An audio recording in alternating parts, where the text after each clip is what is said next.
ನಿಮ್ಗೆಲ್ಲರಿಗೂ ಗೊತ್ತಿರುವ ಹಾಗೆ ಹೆಲ್ತಿ ಫುಡ್ಸ್ ಅಂತ ಬರ್ತಿದ್ದಂಗೆ ನಾವು ಫಸ್ಟ್ ಹೇಳೋದು ನ್ಯಾಚುರಲಿ ಅವೈಲಬಲ್ ಫುಡ್ಸ್. ಪ್ಲಸ್ ನಾವೇನು ಹೇಳ್ತೀವಿ ಅಂದರೆ ಹೆಲ್ತಿ ಫುಡ್ಸ್ ತೊಗೊಂಡಾಗ ಅಟ್ಲೀಸ್ಟ್ ಅದ್ರ 400 to 500 ಗ್ರಾಮ್ಸ್ ಅಷ್ಟು ಹೆಲ್ತಿ ಫುಡ್ಸ್ ಪರ್ ಡೇ ತೊಗೊಳ್ಳೇಬೇಕು ಅಂತ ಹೇಳ್ತೀವಿ. ಸೊ ಹಾಗಾಗಿ ಚಿಕ್ಕ ವಯಸ್ಸಿಂದನೇ ಮಕ್ಕಳಿಂದನೇ ಈ ಥರ ಹೆಲ್ತಿ ಡಯಟ್ನ ರೂಢಿಗೆ ತರಬೇಕು. ಈ ಎನರ್ಜಿ ಡ್ರಿಂಕ್ಸ್ ನೀವು ಕೇಳಿರ್ಬೋದು, ಈ ಎನರ್ಜಿ ಡ್ರಿಂಕ್ಸ್ ಬರುತ್ತಲ್ಲ ಅದರಲ್ಲೂ ಕೂಡ ಜಾಸ್ತಿ ಶುಗರ್ ಕಂಟೆಂಟ್ ಇರುತ್ತೆ. These are all unhealthy foods ಅಂತ ನಾವು ಕರಿತೀವಿ. ನಿಮ್ಗೆ ಏನು ಬೇಕು ಅದನ್ನು ಮಾತ್ರ ಹಾಕ್ಕೊಳ್ಳಿ. ಜಾಸ್ತಿ ಪ್ರೋಟೀನ್ ರಿಚ್, ನಾನು ಹೇಳಿದೆ ಜಾಸ್ತಿ ಈ ಡ್ರೈ ವೆಜಿಟೇಬಲ್ಸು, ಸಲಾಡ್ಸು ಅಂಥವೆಲ್ಲ ಜಾಸ್ತಿ ಹಾಕ್ಕೊಂಡು ಅದನ್ನು ಹೊಟ್ಟೆ ತುಂಬಿಸ್ಕೊಳ್ಳಿ. ಕ್ವಾಂಟಿಟಿ ತೊಗೊಳ್ಳಿ, ಕಾರ್ಬೋಹೈಡ್ರೇಟ್ಸ್ ತೊಗೊಳ್ಳಿ, ಲಿಟಲ್ ಕ್ವಾಂಟಿಟಿ ತೊಗೊಳ್ಳಿ. ಅದರಿಂದ ನಿಮಗೆ ಪ್ರಿವೆನ್ಷನ್ ಮಾಡೋಕ್ಕೆ ತುಂಬಾ ಸುಲಭ ಆಗುತ್ತೆ.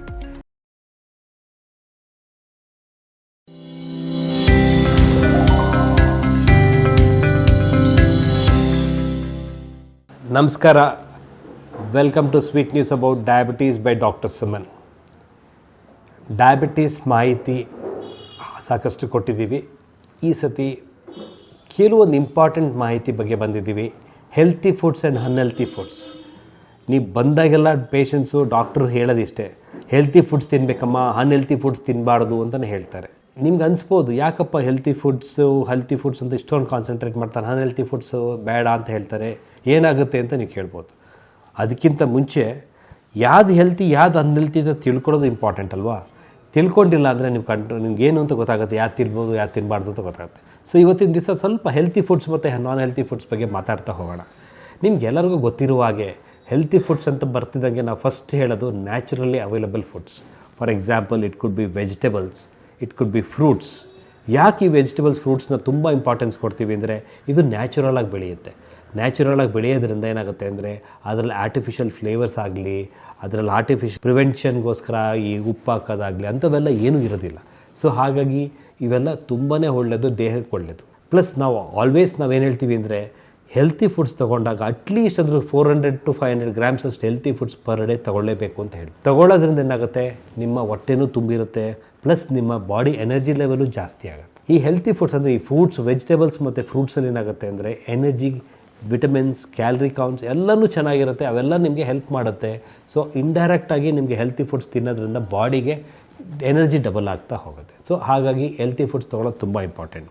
ಬರೀ ವೆಜಿಟೇಬಲ್ಸು ಇದು ಫ್ರೂಟ್ಸ್ ಒಂದೇ ಅಲ್ಲ, ಹೋಲ್ ಗ್ರಾಮ್ಸ್ ಅಂತಲೂ ಕರಿತೀವಿ. ಫಾರ್ ಎಕ್ಸಾಂಪಲ್ ಬ್ರೌನ್ ರೈಸ್ ಆಗ್ಬೋದು, ಮಿಲ್ಲೆಟ್ಸ್ ಆಗ್ಬೋದು, ಇಲ್ಲ ಓಟ್ಸ್ ಆಗ್ಬೋದು, ಇಲ್ಲ ಚಪಾತೀಸು, ಇವೆಲ್ಲ ಏನಾಗುತ್ತೆ ಅಂದರೆ ನಾವೆಲ್ಲ ತೊಗೊಳ್ಳೋದ್ರಿಂದ ಏನಾಗುತ್ತೆ ಅಂದರೆ ನಿಮಗೆ ಗ್ರೇನ್ಸ್ ಅಂದರೆ ಫಾರ್ ಎಕ್ಸಾಂಪಲ್ ಕಾರ್ಬೋಹೈಡ್ರೇಟ್ ಕಂಟೆಂಟ್ ಬಾಡಿಗೆ ಎಂಟರ್ ಆಗುತ್ತೆ. ಕಾರ್ಬೋಹೈಡ್ರೇಟ್ಸ್ ಬಾಡಿಗೆ ಎಂಟರ್ ಆದರೆ ಎನರ್ಜಿ ಲೆವೆಲ್ ಸ್ವಲ್ಪ ನಿಮಗೆ ಡಬಲ್ ಆಗುತ್ತೆ. ಅದೆಲ್ಲದಿಂದ ನಿಮಗೆ ಡೈಜೆಷನ್ಸ್ಗೆ ಇದಕ್ಕೆಲ್ಲದಕ್ಕೂ ಹೆಲ್ಪ್ ಆಗುತ್ತೆ. ಪ್ಲಸ್ ಇಂಡೈರೆಕ್ಟಾಗಿ ಇದು ನಿಮಗೆ ವೆಯ್ಟ್ ಗೇನ್ ಆಗೋದಾಗಲಿ ಮತ್ತೊಂದು ಬರೋದಿಲ್ಲ. ಯೂಶ್ವಲಾಗಿ ಏನಾಗುತ್ತೆ ಅಂದರೆ ಅನ್ಹೆಲ್ತಿ ಫುಡ್ಸ್ ತೊಗೊಂಡಾಗ ಇವೆಲ್ಲ ವೆಯ್ಟ್ ಗೇನ್ ಆಗೋದು, ಬೇರೆನೆಲ್ಲ ಪ್ರಾಬ್ಲಮ್ಸ್ ಬರೋದಿರುತ್ತೆ. ಬಟ್ ಈ ಹೆಲ್ತಿ ಫುಡ್ಸಲ್ಲೆಲ್ಲ ಏನೂ ಬರೋದಿಲ್ಲ. ಲೀನ್ ಪ್ರೋಟೀನ್ಸ್ ಅಂತ ಕರಿತೀವಿ. ಲೀನ್ ಪ್ರೋಟೀನ್ಸ್ ಅಂದರೆ ನೀವು ಕೇಳಿರ್ಬೋದು, ಫಿಶಸ್ಸು, ಈ ಸ್ಕಿನ್ಡ್ ಔಟ್ ಚಿಕನ್ ಅಂತ ಕರಿತೀವಿ, ಸಾಲ್ಮನೆಲ್ಲಾ ಫಿಶ್ ಅಂತ ಹೇಳ್ತೀವಿ.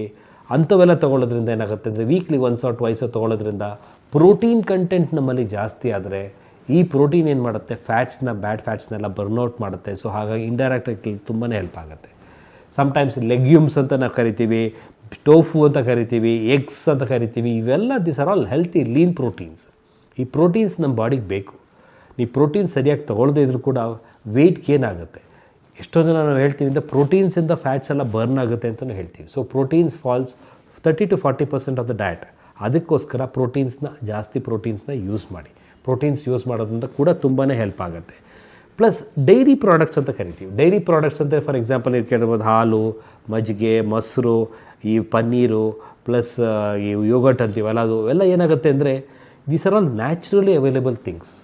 ಇದಕ್ಕೆ ಡೈಜೆಷನ್ಗೆಲ್ಲ ಏನು ಕಷ್ಟನೇ ಆಗೋಲ್ಲ, ಈಸಿಯಾಗಿ ಡೈಜೆಸ್ಟ್ ಆಗುತ್ತೆ. ಪ್ಲಸ್ ಈ ಯೋಗಟ್ ಎಲ್ಲ it works like A prebiotics ಅಂತ ಹೇಳ್ತಂದರೆ ಬಾಡಿಲಿ ಇಂಟೆಸ್ಟೈನಲ್ ಫ್ಲೋರಾ ಅಂತ ಕರಿತೀವಿ. ಅಂದರೆ ಇಂಟೆಸ್ಟೈನಲ್ ಬ್ಯಾಕ್ಟೀರಿಯಾಸ್ ಇರುತ್ತೆ, ಆ ಗುಡ್ ಬ್ಯಾಕ್ಟೀರಿಯಾಸ್ ಅಂತ ಕರಿತೀವಿ. ಈ ಬ್ಯಾಕ್ಟೀರಿಯಾಸ್ ನಮಗೆ ಹೊಟ್ಟೋಯ್ತಿದ್ರು ಕೂಡ ಡೈಜೆಷನ್ಸ್ ಎಲ್ಲ ತುಂಬಾ ಪ್ರಾಬ್ಲಮ್ ಆಗುತ್ತೆ. ಸೊ ಹಾಗಾಗಿ ನಾವು ಇದನ್ನೆಲ್ಲ ಡೆವಲಪ್ ಮಾಡಬೇಕು ಅಂದರೆ ಈ ಥರ ಡೈರಿ ರಿಚ್ ಪ್ರಾಡಕ್ಟ್ಸು ಕೂಡ ತೊಗೋಬೇಕಾಗತ್ತೆ. ಹೆಲ್ತಿ ಫ್ಯಾಟ್ಸ್ ಅಂತ ಕರಿತೀವಿ. something like very good healthy fats are also there. For example, ಏನಾಗುತ್ತೆ ಅಂದರೆ we call it as mono unsaturated and poly unsaturated fats ಅಂತ ಕರಿತೀವಿ. ಇದನ್ನು ತಗೊಳ್ಳೋದ್ರಿಂದ ಫಾರ್ ಎಕ್ಸಾಂಪಲ್ ಈ ಅವಕಾಡೋಸು, ಈ ನಟ್ಸಲ್ಲಿ, ಸೀಡ್ಸಲ್ಲಿ, ಈ ಫ್ಲ್ಯಾಕ್ಸ್ ಸೀಡ್ಸಲ್ಲಿ ಇವೆಲ್ಲದರಲ್ಲೂ ಕಾಮನ್ ಆಗಿದೆ. ಪ್ಲಾಂಟ್ ಬೇಸ್ ಸೀಡ್ಸ್ ಅಂತ ಹೇಳ್ತೀವಿ. ಇದರಲ್ಲೂ ಕೂಡ ಆಯಿಲ್ ಇರುತ್ತದೆ. ಇವೆಲ್ಲ ಏನಾಗುತ್ತೆ, ಮೋನೋ ಅನ್ಸ್ಯಾಚುರೇಟೆಡ್ ಫ್ಯಾಟಿ ಆ್ಯಸಿಡ್ಸ್ ಇರೋದ್ರಿಂದ ಈ ಆ್ಯಸಿಡ್ಸ್ ಈ ಫ್ಯಾಟ್ಸ್ ಎಲ್ಲ ನಮ್ಮ ಬಾಡಿಗೆ ತುಂಬಾ ಬೇಕಾಗುತ್ತೆ. ಬಾಡಿಗೆ ಫ್ಯಾಟ್ಸ್ ಅವಶ್ಯಕತೆ ಇದೆ. ಫ್ಯಾಟ್ಸ್ ಡಿಸಬಲ್ಬಲ್ ವಿಟಮಿನ್ಸ್ ಅಂತ ಕರಿತೀವಿ, ಅವಕ್ಕೆಲ್ಲ ಡೈಜೆಷನ್ ಆಗೋಕ್ಕೆ ವಿಟಮಿನ್ಸ್ ಒಳಗೋಗಿ ಸೇರೋದಕ್ಕೋಸ್ಕರ ಆಯಿಲ್ಸ್ ಎಲ್ಲ ಬೇಕಾಗುತ್ತೆ, ಅದು ಕೂಡ ನಮ್ಗೆ ಹೆಲ್ಪ್ ಆಗುತ್ತೆ. ಸೊ ಮಿಸ್ ಮಾಡ್ದಂಗೆ these are all called as the healthy foods ಅಂತ ಕರಿತೀವಿ.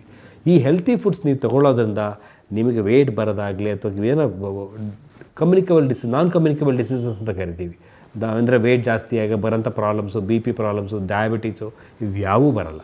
ಸೊ ಹಾಗಾಗಿ ಚಿಕ್ಕ ವಯಸ್ಸಿಂದನೇ ಮಕ್ಕಳಿಂದನೇ ಈ ಥರ ಹೆಲ್ತಿ ಡಯಟ್ನ ರೂಢಿಗೆ ತರಬೇಕು. ನೀವು ತರದೇ ಇತ್ತು ಅಂದರೆ ಅವ್ರು ಸರಿಯಾಗಿ ಫಾಲೋ ಮಾಡದೇ ಇತ್ತು ಅಂದರೆ ಬೇಗ ದಪ್ಪ ಆಗ್ತಾರೆ. ಬೇಗ ದಪ್ಪ ಆಗಿದ್ದ ಆ್ಯಕ್ಟಿವಿಟಿ ಮಾಡೋದ್ರಿಂದ ಎಲ್ಲ ಥರ ಪ್ರಾಬ್ಲಮ್ಸು ಬರ್ತಾಯಿದೆ. ಎಷ್ಟೋ ಜನ ನಾನು ಕೇಳೋದಿಷ್ಟೇ, ಡಾಕ್ಟ್ರೇ ಇಷ್ಟು ಬೇಗ ನನ್ನ ಮಗನಿಗೆ ಡಯಾಬಿಟೀಸ್ ಬಂದುಬಿಡ್ತಲ್ಲ ಯಾಕೆ ಅಂತ ಕೇಳ್ತಾರೆ. ಮೇಡಮ್ ಇವೆಲ್ಲ ಸರಿಯಾಗಿ ಅವ್ರು ಫಾಲೋ ಮಾಡಿರಲ್ಲ, ಏನು ಮಾಡಿಲ್ದಿರೋದ್ರಿಂದ ಅವ್ರಿಗೆ ಡಯಾಬಿಟೀಸ್ ಬರ್ತಾಯಿದೆ. ಸೊ ಹಾಗಾಗಿ ಹೆಲ್ತಿ ಫುಡ್ಸ್ ಬಗ್ಗೆ ನೀವು ತಿಳ್ಕೊಂಡು ಜಾಸ್ತಿ ಹೆಲ್ತಿ ಫುಡ್ಸ್ನೇ ಕೊಡ್ತಾ ಬನ್ನಿ, ಕಂಟ್ರೋಲ್ ಆಗ್ತಾ ಬರುತ್ತೆ. ಓಕೆ, ಇಷ್ಟು ದಿವಸ ಹೆಲ್ತಿ ಫುಡ್ಸ್ ಬಗ್ಗೆನೇ ಹೇಳ್ತಾರೆ. What is unhealthy foods? Unhealthy foods ತಿಳ್ಕೊಬೇಕಲ್ಲ, ಏನದು ಅನ್ಹೆಲ್ತಿ ಫುಡ್ಸ್ ಅಂತ ಕೇಳಿದ್ರೆ, ಎನಿ ಪ್ರೋಸೆಸ್ಡ್ ಫುಡ್ಸ್, ಯಾವುದೇ ಫುಡ್ಡು ಪ್ರೋಸೆಸ್ ಆಗಿರೋದಕ್ಕೆ ಅನ್ಹೆಲ್ತಿ ಫುಡ್ಸ್ ಅಂತ ಕರಿತೀವಿ.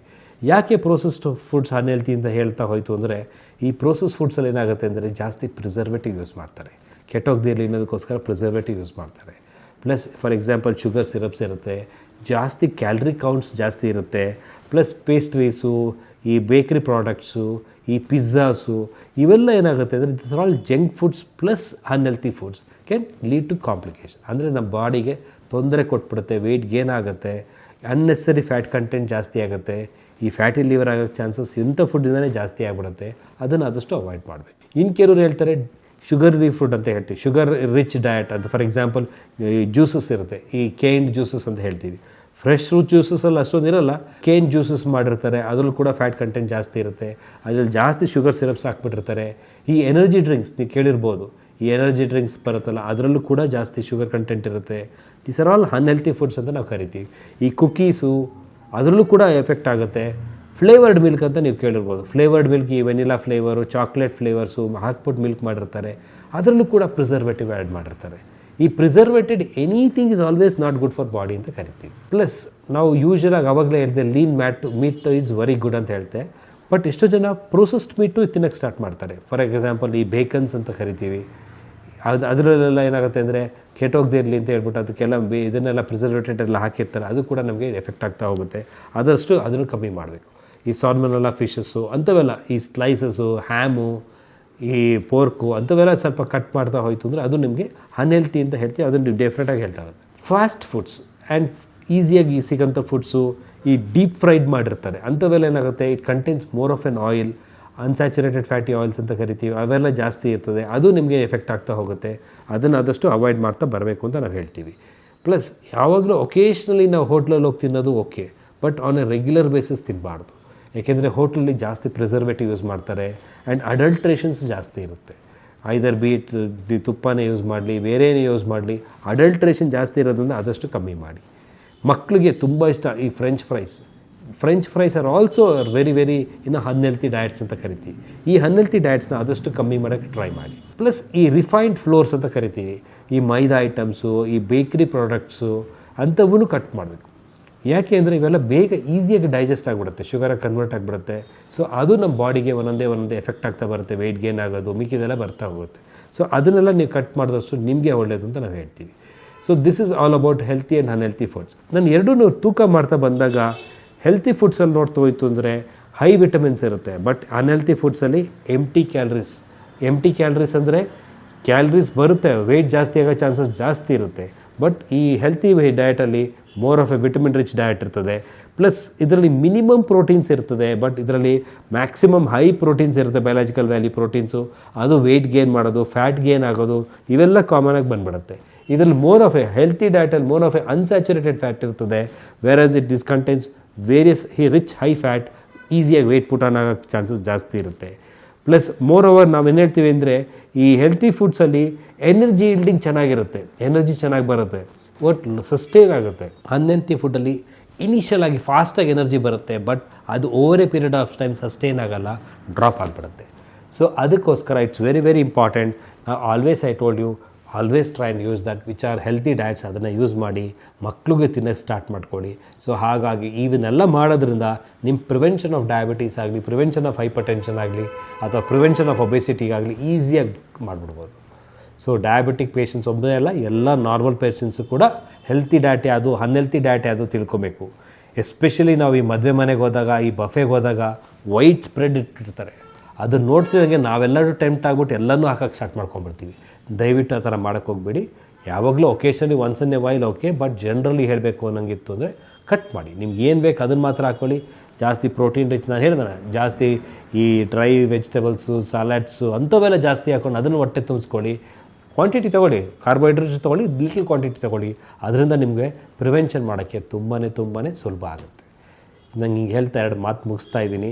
So healthy diet and unhealthy diet ಬಗ್ಗೆ ತಿಳ್ಕೊಳ್ಳಿ. ಏನೇ ಅನುಮಾನ ಇದ್ದರೂ ಎನಿ ಟೈಮ್ ನೀವು ನನಗೆ ಫೋನ್ ಮಾಡ್ಬೋದು. ನಾವು ಮಧುಮೇಹ ಅಂತ ಜಯನಗರ ಡಯಾಬಿಟಿಕ್ ಸೆಂಟರ್ ಇದೆ, ಅಲ್ಲಿದ್ದೇ ಇರ್ತೀವಿ. ಎನಿ ಟೈಮ್ ನೀವು ಬಂದರೂ ಕೂಡ ಆನ್ಸರ್ ಮಾಡ್ತೀವಿ. Thank you.